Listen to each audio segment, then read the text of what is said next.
Hello and welcome to another year, fourth consecutive year actually, of 15 days of breakaway roping. I am your host, Jordan Jo Hollabaugh, and I am so excited to bring you our fourth consecutive 15 days of breakaway. I keep saying it, I just pinch myself. I love this time of year. It's a little better than Christmas for me because we get to talk about breakaway roping all day long for 15 straight days. Kind of a big deal. And, I'm just so excited. Over the past 3 years of doing this, we've had over 75,000 people listen to this specific series. So I just want to say a huge shout out to all of our listeners out there. Thank you for your support. Thank you for sharing. And thank you for helping In the Loop podcast grow. This year is going to be great. I think probably the greatest year ever. Absolutely. We have some really cool things coming down the pike.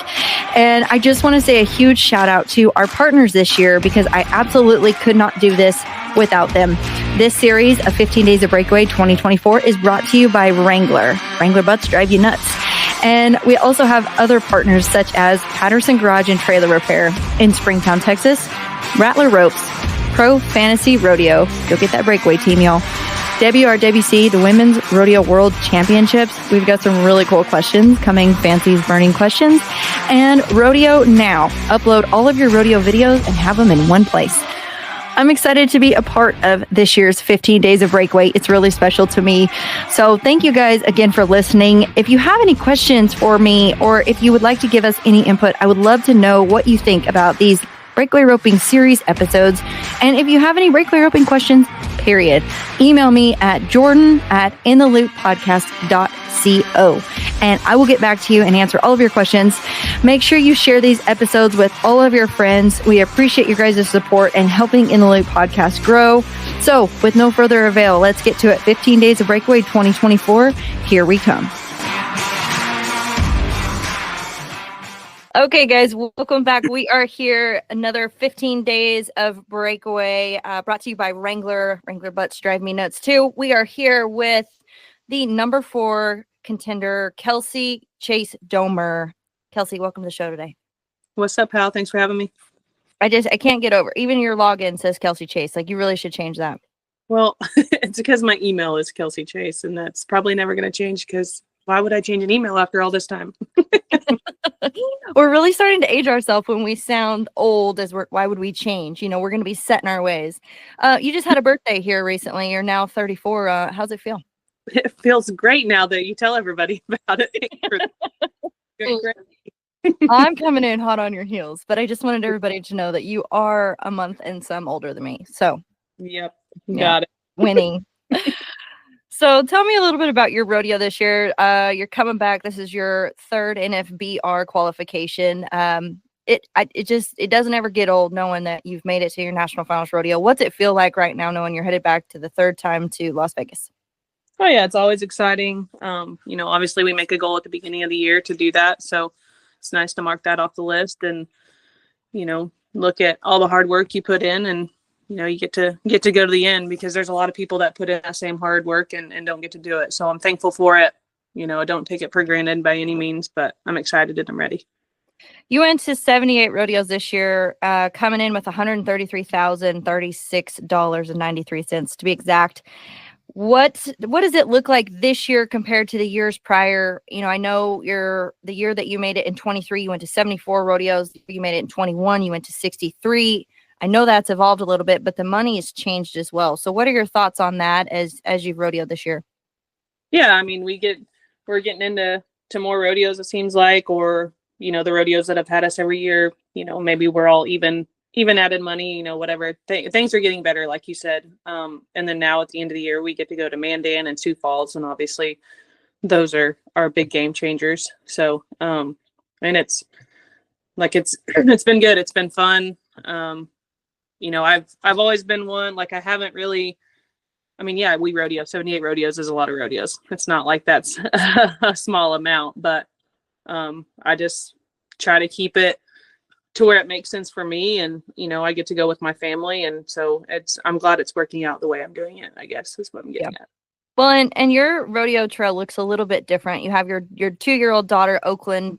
We call her Okie Dokie, who's going now, and she goes with you everywhere. Your mom, your Aunt Lori, your husband Ryan, like you have a whole I don't even know what to call it, army of warriors that go with you at all times. And you do it a little bit different. And you've kind of created that for yourself. So for those moms out there who are like, man, I just don't know if I can rodeo. I have a 2-year-old monster toddler daughter running around giving people orders. What do you tell those moms out there that are wanting to pro rodeo that have something similar going on with your situation?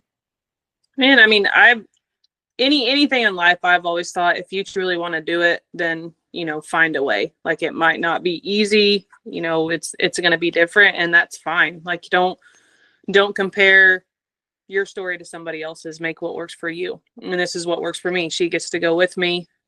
I have the best family that backs me and, helps and rotates in and out to be able to do that, and not that I don't have to travel with another breakaway roper, but I get to just travel with my family, and that's great because then I don't have to, put that pressure on somebody else to, because if something happens to my kid or if, whatever needs to happen best for her, she's going to go first, roping's going to, and so I don't have to put anybody in that situation to where, hey, yeah, you can jump in with me, but if something happens, like I'm going to pick her. And so it's worked out good. I've been able to do that and make it work. And so it's obviously I enjoyed it because I get to go with my kid and I get to do what I love. And I'm super lucky for that, but man, if that's something you want to do, figure out your way. Maybe you do have another breakaway roper or, a good friend that can do that. Like, whatever you can make work, I say go for it.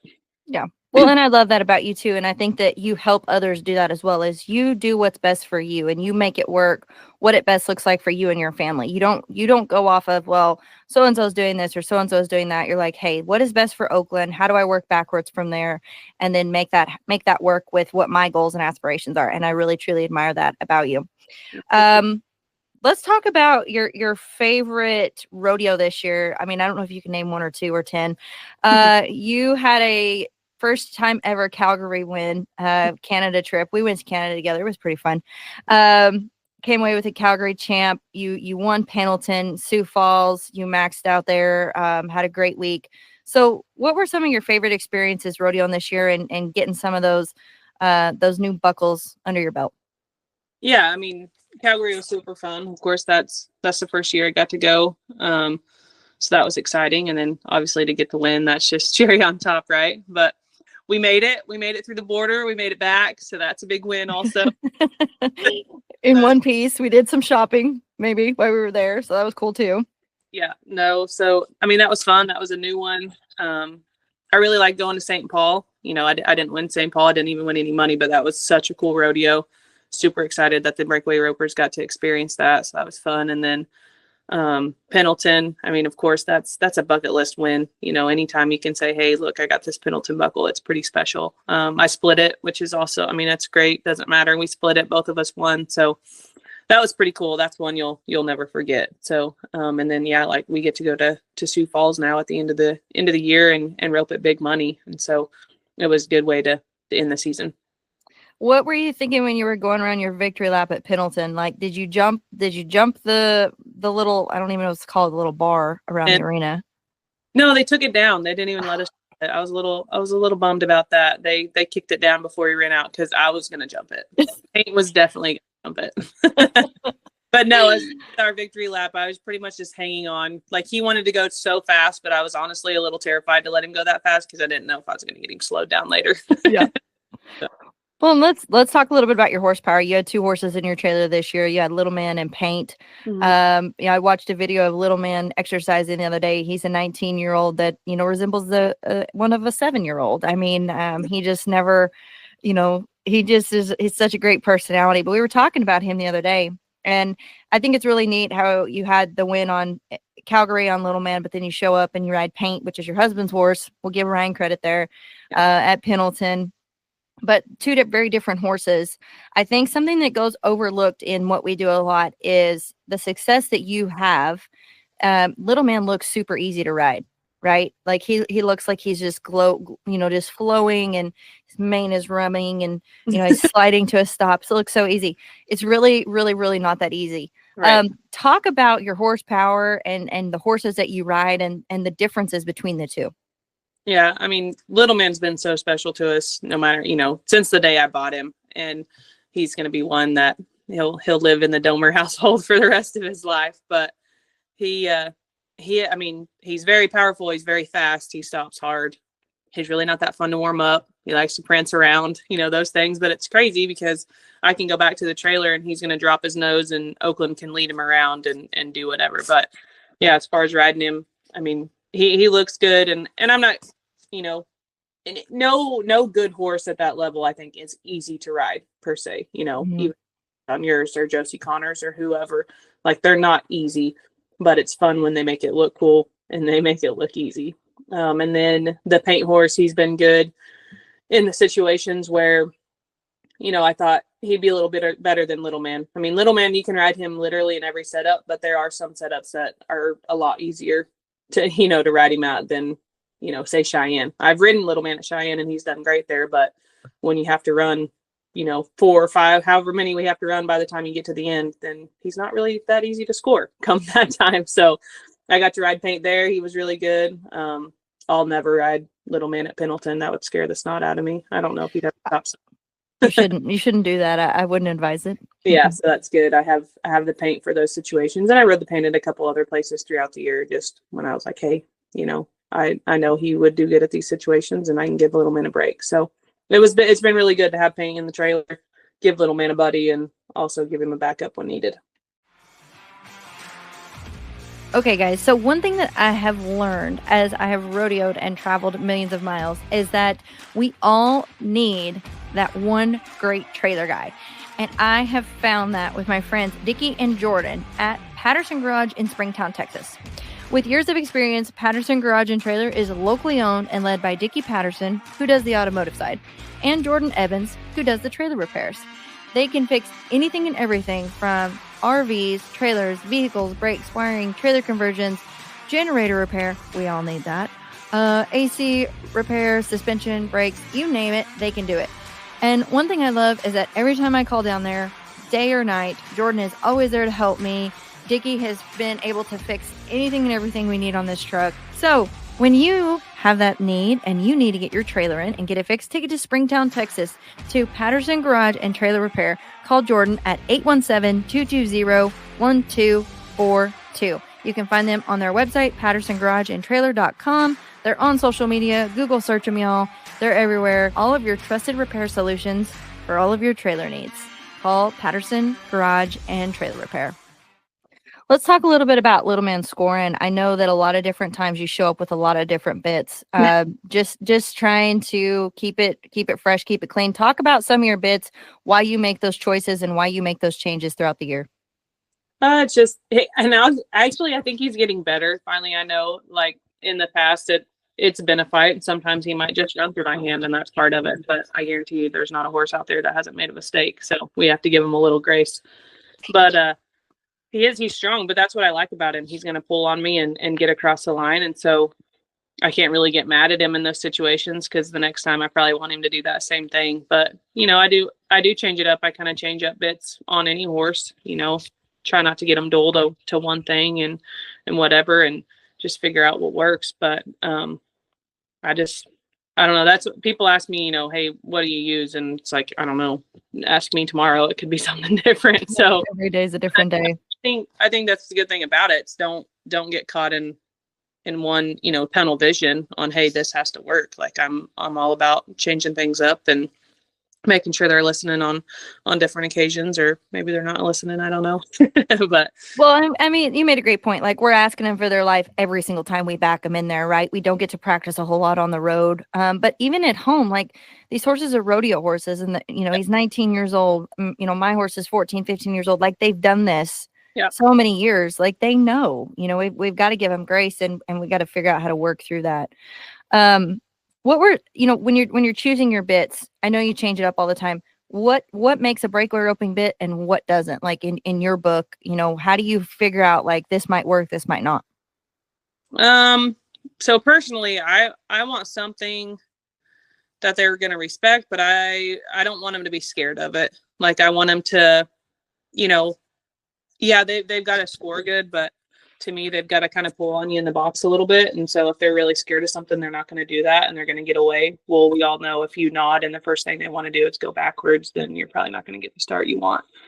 And so that's, to me, I've got to have something to where he's not going to be scared of it, but then out in the field, I can't have him run off either. And so it's different for everybody. A lot of times I'll just use like a Carrie Kelly correction, or, sometimes I've got like a little twisted wire gag bit, just kind of depends. And like I said, I'll switch it up back and forth, but the main thing, and it's on all horses I just don't want them to be scared of it. They have to be respectful of it and listen. But I feel like once they get scared, then they're worried about other things, and, they're not really doing what you want them to do anyway. So yeah, then they're not focused on their job. So great advice.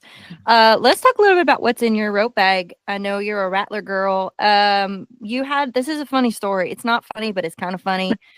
So we were at Mandan for the 4th of July rodeo, I believe. Mm-hmm. And Ryan was there in Oaklynn. So Oaklynn was obviously helping you get your ropes out and drag them all over the parking lot. And we were parked right next to y'all. And you're like, I think my rope is too short. So literally had your tape measure out. We had tape. I mean, you're measuring them. Ryan's pulling them. So tell us a little bit about that story and why you changed, middle of the year on the length of rope that you use.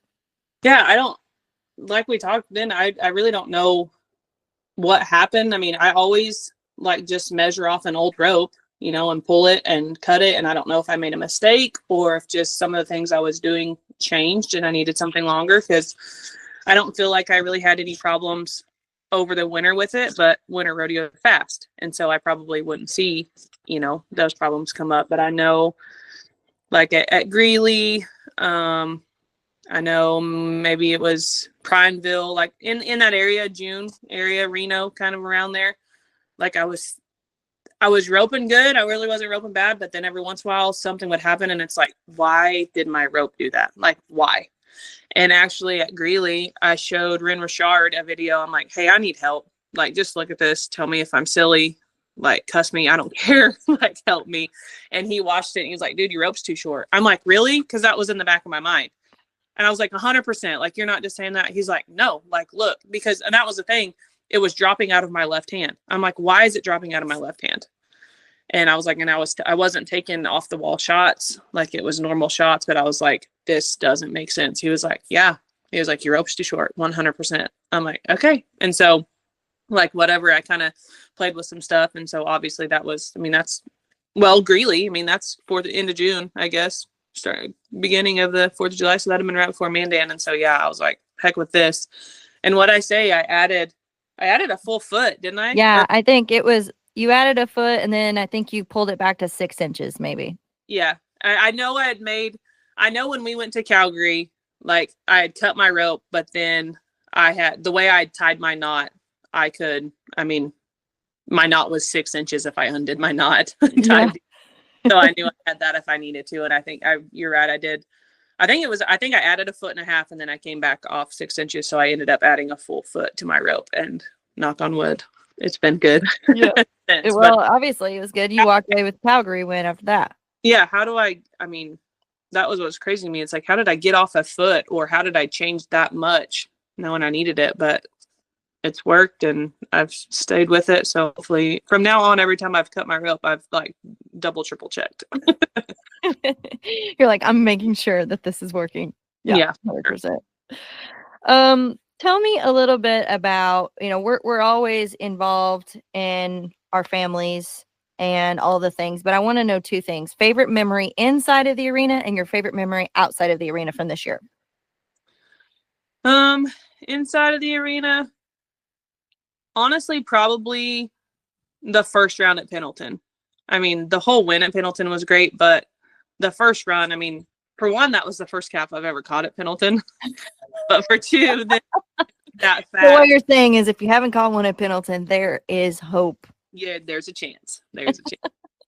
But no, it was such a cool run. Like, I've watched it over and over again, and it gets me excited every time. And so that was a pretty big memory. I think I'll give you 2. Other than that, winning the first round at Sioux Falls, like, it was one of those, I knew by then I knew I was going to make the NFR. And so it was like, hey, like, let's freaking go. Let's end this in this year and get some good money won and give me a chance, because that was really the only time I was like, man, I can bump myself up and even think about a world title, because just the way it was, I wasn't ever really in that situation. And I was kind of, I mean, I don't know how long it took me to finally get into the top 15 in the summer, because my winter was terrible, but it was just one of those wins. And I was like, hey, I'm just going to stay on it. And so it worked out. So there's my in arena memory. Outside of it, I'll give you a good memory and a bad memory. How about this? Okay. Good one. We got to take Oaklynn to a lot of cool places. I think so. In Rapid City, there's a really cool place, and we could drive through and look at all kind of animals. I mean, like bears, deer, all kinds of stuff. That was super fun. She really liked that. We like zoos. On the other hand, I also did go to an aquarium in Houston, and they stole my truck. And so it's kind of back and forth on those.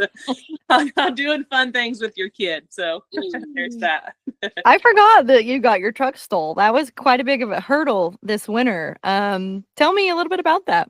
Yeah, just try to be a cool parent, right? Ryan and I took her to an aquarium, walked out, our truck was gone. I thought it got towed. Honestly, I was mad, and like I was very mad, glazed over. And I was calling the tow people, and I was trying to figure it out, because I was also then about to be in a bind trying to make the perf that night. And then they were like, no, we have not towed a truck from that area. I'm like, somebody has, it's gone. He was like, I would call the police. It probably got stolen. And then it hit me, and I was like, oh yeah, I'm in Houston. That didn't even cross my mind. And so sure enough, it's gone. Well, bonus out of it, you got a brand new truck. Oaklynn got a new iPad, so that was cool.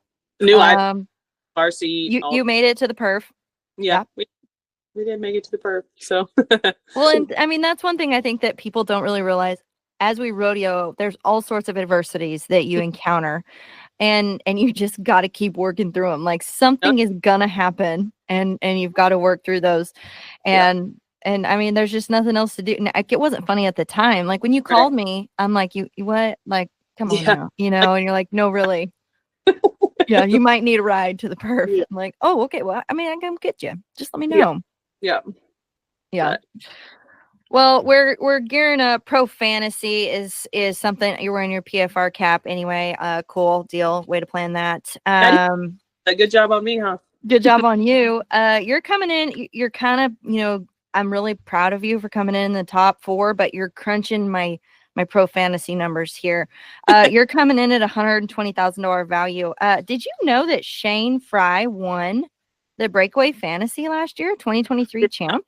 I did not know Shane did that. I didn't even know Bulldoggers played Pro Fantasy Breakaway. I'm so pumped about this. Bulldoggers really do like the Breakaway ropers. They do. And we appreciate every single Bulldogger and everybody who has pushed for us all year long, but especially the Bulldoggers. So yeah, I just thought that was a cool fun fact that he's played the PFR game. So have you played the PFR game? And if so, what is your strategy going into this year? I have played it. Both sides, Breakaway and other ones. I haven't really thought of it this year, honestly. Thanks for bringing that up. That's something else I have to think about. Yeah, I know. Add it to your agenda. I do know. I feel like it is harder picking the Breakaway than it is like picking all the events together. All the other events at the Thomas and Mack. But I do like it. I do play. So I'll have to think about that. She's not going to share her tactics, FYI, because she doesn't. She is one of the most competitive white women on earth and doesn't want you to win. I haven't done any good at it, so maybe you should call Shane. Oh, I'm going to. Fear not. He pushes for me a lot of the times. We have a fun little jab. He had to wear this helmet one time with sparkles on it at Austin. No big deal, because he did lose a bet. So me and him, we've got some good jibes going there. Okay, so we're also doing a new thing this year. 2 new things. We've got a fan question for you, and we've got Fancy's burning questions. Fancy with the WRWC. So tell me, which would you like first, fan question or Fancy's questions? Surprise me. Okay, we'll go with Fancy's questions, and this is how it works. Basically, I'm going to ask you 10 questions. You give me this or that. Every question you answer, you get 10 VRQ bucks, meaning you're going to be able to nominate with $100 of your VRQ bucks. Awesome. So awesome. I know you're a big WCRA, WRWC player. You have lots of points racked up this year. Those events have been great. So I'm excited. Here comes Fancy's burning questions. All right. You ready? Mm-hmm. Okay. What's your favorite type of music? Country, 90s country. I was going to say specifically 90s country. Yeah, don't go there. When she gets in the truck, she's like, I know what age group is driving this truck, is what she'll say. Okay, who was your first celebrity crush? Oh, gosh. I don't know. Probably Channing Tatum. Just because he You can were think. going to say Justin Bieber. I was like, okay. Oh. Who do you text the most? My mom. Lisa. Who's your favorite traveling partner? Oaklynn. Okie. Favorite horse to compete on? Little man. Favorite brand of jeans? Wrangler. Wrangler butts drive you nuts. Favorite meal to eat while you're on the road? I mean, you can't beat a good steak. And next question, would you rather cook or eat out? Oh, I'd probably rather cook, though. I like to cook. You do. She's a great cook. Yeah, I will say that. Thank you for cooking for me all summer, Kelsie Domer. Okay, last one. What was your last impulse buy? Halloween costumes. And let's go into that. What are you guys going to be for Halloween? We are going to be the Bluey family. And you all have tails. Yep. What is it? The mom's name's Chili. The dad's name's Bandit. Oaklynn is going to be Bingo. She loves Bingo. And we have a blue heeler dog that's going to be Bluey. There you go. Are you coming to my house to trick or treat? It seems like a long ways to get some candy, but you never know. Okay, fan question. So this year we did something a little bit different. We let our fans comment and ask questions for each and every roper. One of the questions for you was, how do you keep Little Man from getting so tight? Honestly, he's always been a horse that was freer. It's something I've actually had to work on. I've actually had to work on him kind of tightening up a little bit because he was a tie down horse when I bought him, and so he was a little freer, but so thankfully he's been good on that. Have I made him tight before? Absolutely. But I just really, on any horse, I just try to be black and white and make sure my riding stays consistent. So, they stay consistent. If I start riding bad or if I'm leaning and stuff like that, then, that's going to make any horse tight. So I feel like if I'm riding correctly and doing my job, then he's going to do his and not try to cheat me out. Love it. Love it. Okay, final question for this year, 15 Days of Breakaway. Who do you look up to and why? Oh, gosh. Like anybody or a roper? Anybody. Anybody? You don't have to say me. It's okay. Man, I mean, probably my mom, honestly. She raised 3 wild kids. Bless her heart. And now she's the best grandma to 4. So bless her heart again. Wild grandkids. Let's go ahead and mention that. But no, she's always taking care of us. She's, done all the things. She's tough. She's a competitor. She's a badass. Nobody knows that she could probably rope steers better than me, but that's just something we'll just keep that. Lisa is a fabulous mom, fabulous granddaughter. Well, she's probably granddaughter too. But grandma. Yep. And cheerleader too. I mean, she's your mom on the road. I call her mom too. I mean, I come to her, and so everybody knows and do all the things. So keep us in line. Perfect. She does. Yep. She will slap you into shape if you need it. Just call Lisa Chace. Yeah, you better be ready for it. She's not going to sugarcoat it all the time. You better have your big girl Wrangler pants on for that. Yeah, exactly. You're going to need those. Yeah. Kelsie Domer, number 4, coming in this year's NFBR 2024. Congratulations, and we will see you in Las Vegas. Thank you. See you, pal.